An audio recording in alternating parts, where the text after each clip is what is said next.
Il concetto centrale da cui le femministe fanno derivare tutte le tante corbellerie che dicono è costituito dall'idea che oggi, come in passato, viga un regime patriarcale, dove il potere è concentrato essenzialmente in mani maschili e dove gli uomini godono di enormi privilegi con i quali comprimono i diritti delle donne, giustificandone lo stupro o l'assassinio.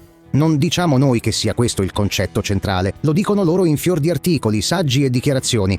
Ora lasciamo stare il patriarcato storico, argomento che abbiamo già affrontato e che è particolarmente complesso. Concentriamoci piuttosto sull'oggi. Quando una femminista parla di patriarcato nel senso che abbiamo detto, le andrebbe semplicemente chiesto di fare qualche esempio pratico della concentrazione del potere in mano maschile e dei relativi privilegi. Se non vi aggredisce subito fisicamente, la vedrete ammutolita e attonita, come se fosse appena svegliata di primo mattino. Perché è così, non c'è femminista al mondo in grado di portare prove concrete dell'esistenza attuale del patriarcato, se non appigliandosi a qualche vuota formula retorica.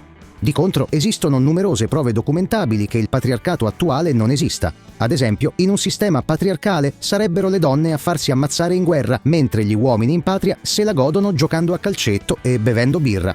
In un sistema patriarcale, i lavori più pesanti, faticosi e pericolosi verrebbero riservati alle donne, insieme ai folli tassi di morti bianche, mentre gli uomini se ne starebbero comodamente dietro a una scrivania o a una cattedra a godersi il privilegio di una professione comoda e sicura. In un sistema patriarcale, gli uomini renderebbero la vita talmente penosa alle donne da ribaltare i dati sui suicidi. Tra questi, circa 200 all'anno sono padri separati devastati dall'allontanamento dei figli, che in un sistema patriarcale non sarebbe nemmeno concepibile. La prole starebbe di default con papà e mamma li visiterebbe una volta ogni tanto, secondo il capriccio del padre stesso. In un regime patriarcale, a essere disperse e senza una casa per le strade delle città sarebbero soprattutto donne, non quel 70% di uomini senza tetto che ci sono nella realtà.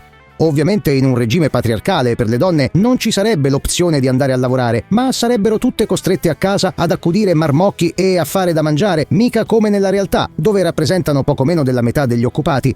E quand'anche il regime patriarcale permettesse loro di lavorare, non ci sarebbero leggi che garantiscono l'assoluta parità di trattamento economico, anzi, le donne dovrebbero lavorare quasi gratis e in più lo Stato gli imporrebbe di andare in pensione a 80 anni con 150 anni di contributi, mica come nella realtà dove hanno gli stessi stipendi degli uomini e vanno in pensione prima, pur godendo di un'aspettativa di vita più lunga di quella maschile. In un regime patriarcale, inoltre, le donne, oltre a non poter votare e a non poter essere votate, non avrebbero una legge dedicata solo ed esclusivamente a loro, come la 119esima del 2023, che gli permette di assentarsi dal lavoro a stipendio pieno se un centro antiviolenza che accoglie solo donne attesta che sono vittime di violenza.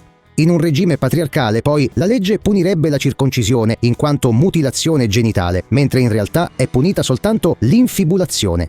Non solo, in un regime patriarcale si invertirebbe il gender sentence gap, cioè il divario giudiziario di genere, quello per cui a parità di reato le donne ricevono condanne estremamente più lievi degli uomini. Di conseguenza, in un regime patriarcale le carceri scoppierebbero di donne e non di uomini, come avviene nella realtà. Naturalmente, in un regime patriarcale, l'uomo che ha partecipato al concepimento di un figlio avrebbe voce in capitolo, anzi potere di vita e di morte sul feto, mica come la realtà dove non conta nulla, se non per essere forzato a riconoscere e mantenere il nascituro e la madre. Ovviamente, in un vero regime patriarcale, le statistiche reali sulle vittime di omicidio si invertirebbero e gli uomini ammazzati sarebbero una minoranza, mentre avrebbe luogo una strage di donne.